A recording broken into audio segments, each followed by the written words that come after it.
Class 9th का political science, जिसको कि सिविक्स भी कहते हैं, चैप्टर 1 देख रहे हैं, what is democracy and Y democracy. तो यहाँ पर अगर जिनके पास पुराना एनसीईआरटी बुक होगा तो वहाँ पर ये चैप्टर 2 में होगा। चैप्टर 1 में हो सकता है कि वो वहाँ पर जो बुक दिया होगा वहाँ पर उसमें होगा democracy of the contemporary world, जो अगर किन्हीं पास पुराना बुक होगा। लेकिन जो 2020-21 का जो बुक है उसमें चैप्टर 1 जो हो गया है what is democracy and Y democracy. तो यहाँ पर हम लोग इसमें देखेंगे डेमोक्रेसी क्या है और डेमोक्रेसी क्यों ज़रूरत है हमको, ये यहाँ पर हम लोग अभी डिस्कस करेंगे इसको। और इसमें सबसे पहले ये समझना है कि एक स्टोरी हो के चलेगा, एनसीईआरटी बुक में है, कहानी के द्वारा समझाया जाएगा कि डेमोक्रेसी क्यों क्या चीज़ है और क्यों ज़रूरी है। तो पहले व्हाट इज़ डेमोक्रेसी, अगर इसमें देखेंगे ओवरव्यू हम लोग क्या क्या पढ़ेंगे, इसके इंट्रोडक्शन में क्या क्या है overview, what is democracy, what are the feature, what are its feature, कि इसके क्या विशेषताएं हैं। और this chapter build on simple definition of democracy, कि एक जो साधारण डिफिनेशन है डेमोक्रेसी का वो लेके चलेगा। Step by step we are work out, step by step we work out the meaning of the term involve in the definition.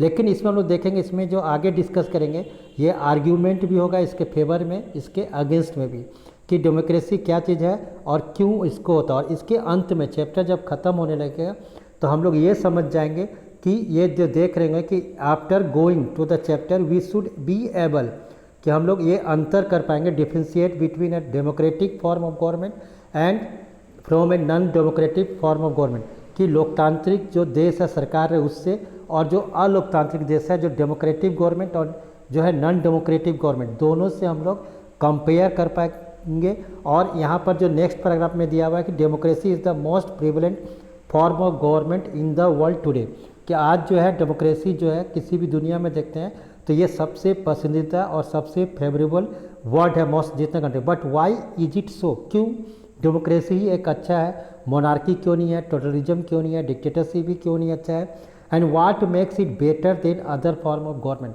कौन कौन सा जो तरीका है क्या इसको दूसरे प्रकार के जो फॉर्म है गवर्नमेंट उससे अलग करता है। That is the second big question that we take up in this chapter. तो यहाँ पर एक शुरुआत करेंगे, डेमोक्रेसी में चर्चा करेंगे कि डेमोक्रेसी है क्या चीज़ है, फिर डेमोक्रेसी से जो नॉन डेमोक्रेटिक कंट्री है उसका डिफ्रेंशिएट करेंगे, कंपेयर करेंगे, और यहाँ ये समझने की कोशिश करेंगे कि व्हाट मेक्स इट बेटर, कि इसको डेमोक्रेसी को क्या अच्छा बनाता है। तो इसको जो टॉपिक शुरुआत होगा व्हाट इज़ डेमोक्रेसी, डेमोक्रेसी क्या चीज़ है। और यहाँ पर जब भी, क्योंकि ये चैप्टर 1 मान के चल रहा है कि चैप्टर 1 आपके पास था तो आप पढ़ के आए हैं, लेकिन यहाँ पर चैप्टर 1 जो सीबीएसई है उसमें से जो एनसीईआरटी बुक जो 2020-21 का है उसमें ये पहला चैप्टर नहीं है, लेकिन यहाँ पर इसीलिए इसकी शुरुआत किया गया है कि you have already read about different forms of government, आपने ऑलरेडी पढ़ चुका है कि अलग अलग तरीके के government on the basis of you understanding of democracy so far mentioning a few example, write down some common features of democratic government और नॉन डेमोक्रेटिक गवर्नमेंट। ये आपसे कह रहा है कि आप कुछ अंतर बताइए, अगर आप 6th क्लास में ही पढ़ेंगे डेमोक्रेटिक गवर्नमेंट का या फिर 8th क्लास में देखेंगे नॉन डेमोक्रेटिक गवर्नमेंट का, तो उसके आप कुछ कॉमन फीचर्स बताइए। अगर आपको याद नहीं है तो मैंने यहाँ पर कुछ नोट्स बना के रखा है, पहले उसको डिस्कस करते हैं। तो यहाँ पर एक चैप्टर है what is democracy and Y democracy, लेकिन हम इस टॉपिक में स्टार्ट किए हैं वाई डेमोक्रेसी, क्यों डेमोक्रेसी ज़रूरत है और डेमोक्रेसी है क्या चीज़, लोकतंत्र है क्या चीज़।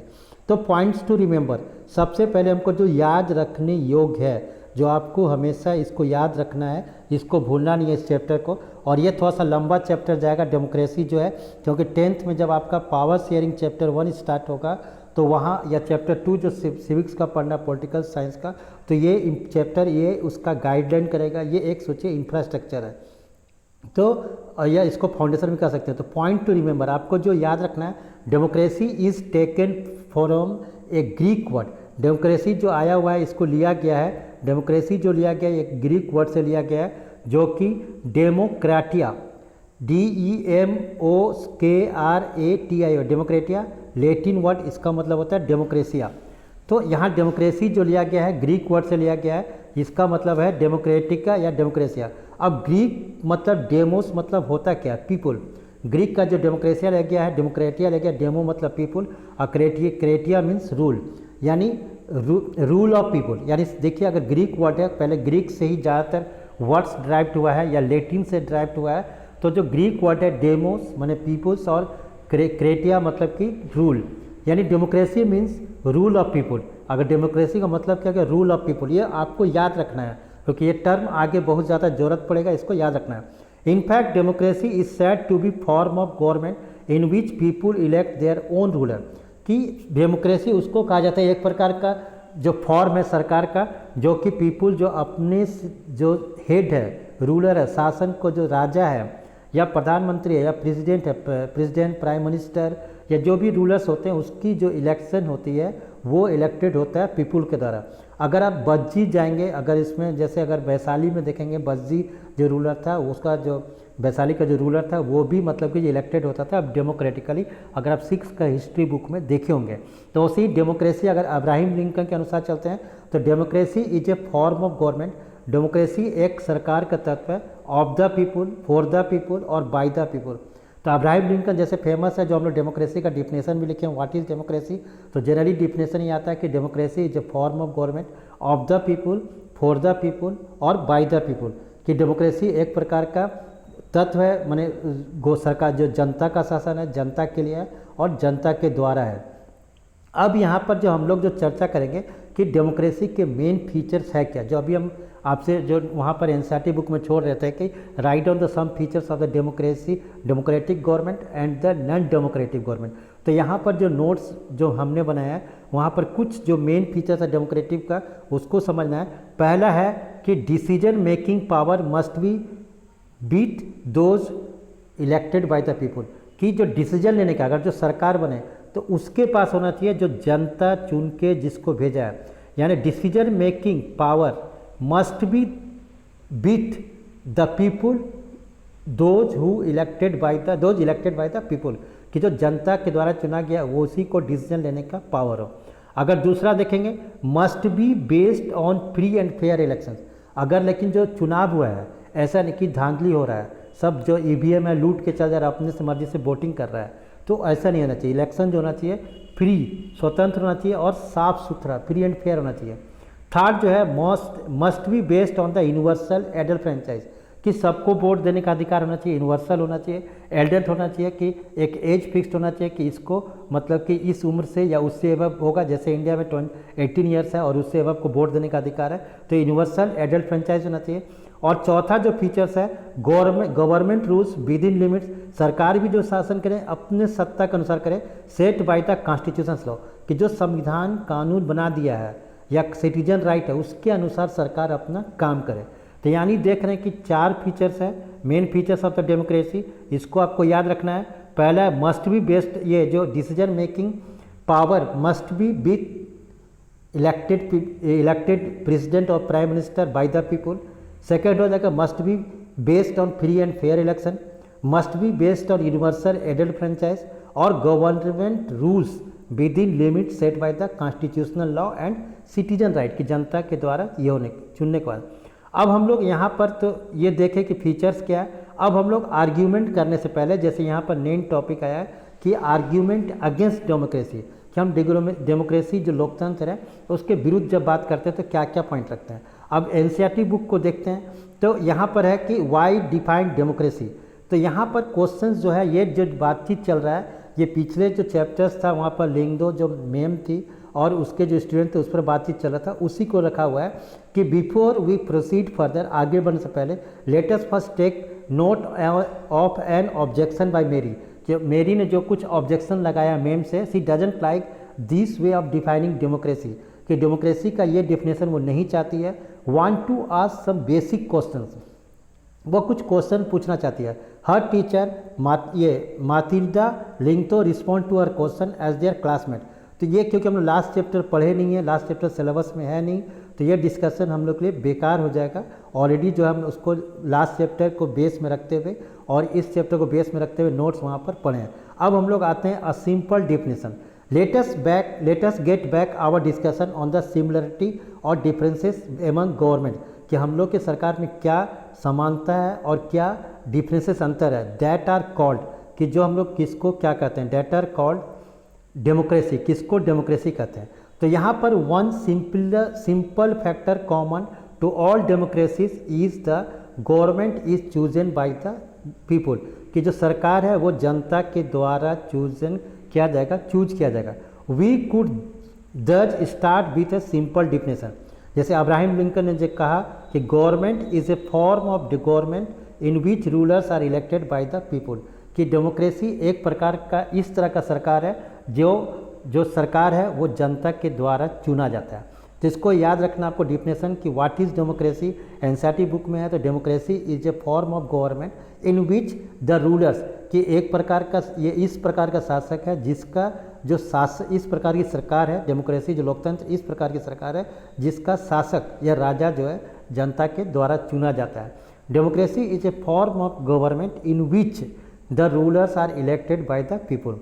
So this is useful starting point. This definition allow us to separate democracy. ये definition हमको democracy को अलग करता है from forms of government that are clearly not democratic, कि जो डेमोक्रेटिव नहीं है उससे अलग करता है। जो डेमोक्रेटिव नहीं है क्या है वहाँ पर, तो अगर यहाँ पर एग्जाम्पल दिया हुआ है म्यांमार का दिया हुआ है, जो कि बर्मा का नया नाम म्यांमार है, लेकिन वहाँ पर भी अभी इलेक्टेड गवर्नमेंट है और वहाँ के जो चीफ है वो ऑंग सान सू की है जो कि इलेक्टेड होकर ये है। लेकिन यहाँ पर आर्मी रूलर का दिया हुआ है, क्योंकि ये बुक जो पहले लिखा गया था तो उसके अनुसार लिखा गया, उसमें लिखा गया जब ये जो ऑंग सान सू की है उसको जेल में बंद कर दिया था जो वहाँ के आर्मी ऑफिसर थे और इलेक्शन को इनवैलिड मान लिया था। तो उस समय का कहानी लिखा हुआ है कि the army ruler of Myanmar were no elected by the people, कि अगर म्यांमार का देखते हैं तो वहाँ का जो आर्मी रूलर है, जो शासक है, वो जनता के द्वारा नहीं चुना गया, वो डेमोक्रेट नहीं है। Those who happen to be control of the army people become the ruler of the country, कि कुछ लोग जो है अपने से आर्मी सरकार अपने देश को चलाना था, तो पीपल हैड नो से इन दिस डिसीजन, और पीपल इसमें कुछ नहीं कर सकता। इसको हम लोग कहते हैं डिक्टेटरशिप।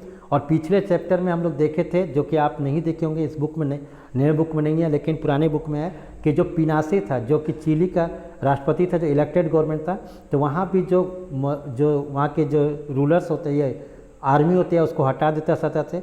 तो अगर या फिर सऊदी अरबिया में देखते हैं तो वो भी चुना नहीं जाता है, वो किंग होता है, the king of the Saudi Arabia rule not because the people have chosen them to do so, but उन लोगों को चुना गया, लेकिन बट क्या है यहाँ पर आगे लिखा हुआ है, because they have to be born into the royal family, कि वो जो है शाही परिवार से उनका जन्म हुआ वही राजा बनता है। तो this simple definition is not adequate, लेकिन ये छोटा सा डिफिनेशन, मान लीजिए एक डिफिनेशन है कि democracy is the form of government in which rulers are elected by the people, दूसरा मान लीजिए non democratic government the rulers are not elected by the people. तो क्या ये एक आर्गूमेंट होता है? ये पूरा नहीं है, ये सिंपल डिफिनेशन जो है एडिक्वेट नहीं है, सहारा नहीं है। सही है कि हम लोग इसको डिफरेंस कर सकते हैं। इट रिमाइंड अस, ये सिर्फ ये बतलाता है कि that democracy is a people's rule, कि लोकतंत्र जो है वो जनता का शासन बताता है। But if we use this definition in an unthinking manner, लेकिन हम इसको सोचे ज़्यादा तो we would end up calling almost every government that hold an election in democracy, कि हर सरकार अगर चुना हुआ है तो उसको हम लोग डेमोक्रेसी माने। हो सकता है वो फ्री एंड फेयर नहीं हो, वो माने कि ज़बरदस्ती वोट लूट लिया गया हो, इलेक्शन को माने कि होल्ड नहीं किया हो, सबको वोट देने का राइट नहीं हो, तो उसको हम डेमोक्रेसी कहेंगे। यही एक आर्ग्यूमेंट है। That would be very misleading, तो as we shall be find out in the chapter 3, आगे चैप्टर में देखेंगे हम लोग, इसको डिस्कस करेंगे। Every government in contemporary world want to be called a democracy, कि जो अगर पुरानी जितने भी सरकार थी सब चाहते थे लोकतंत्र, even if it is not so, अगर नहीं भी है, that is why we need to careful distinguish between a government that is democracy. अब इसलिए हम लोग को बहुत जरूरी है कि जो लोकतांत्रिक देश है, जो जनता के द्वारा चुना जाता है, and one that present to one, we can do so by the understanding each word in this definition carefully by spelling of the feature of the democratic government. तो हम लोग डेमोक्रेटिक गवर्नमेंट का फीचर्स देखेंगे यहाँ पर। तो यहाँ पर कुछ जो दिया हुआ है स्टोरी है, जैसे रिवांग वेंट बैक होम, ये कहानी दिया हुआ है कि क्या क्या चीज़ है। तो डेमोक्रेसी क्या क्या देता है, यहाँ पर लिखा हुआ है democracy gives every man the right to his own office है। तो यहाँ कुछ दिया है, इसको हम लोग बाद में देखेंगे। और यहाँ पर जैसे एक ये पिक्चर्स है, कार्टून्स है, ये कार्टून है जब इराक में इलेक्शंस होता है उस समय क्या होता है, और वहाँ पर इलेक्शन के समय यूएस जो आर्मी है और ये यूनाइटेड किंगडम के उसके वो लोग हैं, तब वहाँ चुनाव होता है। तो क्या ये ज़रूरी है? तो यहाँ पर डेमोक्रेसी को जो दिखाया गया है, डेमोक्रेसी को गिरते हुए दिखाया गया है, डेमोक्रेसी को जो है डाउनवर्ड में दिखाया गया है। यहाँ जो डेमोक्रेसी दिखाया गया है ये नीचे फॉल डाउन हो रहा है और एम बड़ा है। एम मतलब कि यहाँ मिलिट्री के अंदर का जो मिलिट्री था उसके अंडर मतलब कि इलेक्शन हुआ। तो ये कार्टून्स है। अब हम लोग फीचर्स ऑफ डेमोक्रेसी है जो नेक्स्ट वीडियो में देखेंगे, और तब तक आप इसको जो नहीं समझेंगे कमेंट बॉक्स में इसको डालेंगे। थैंक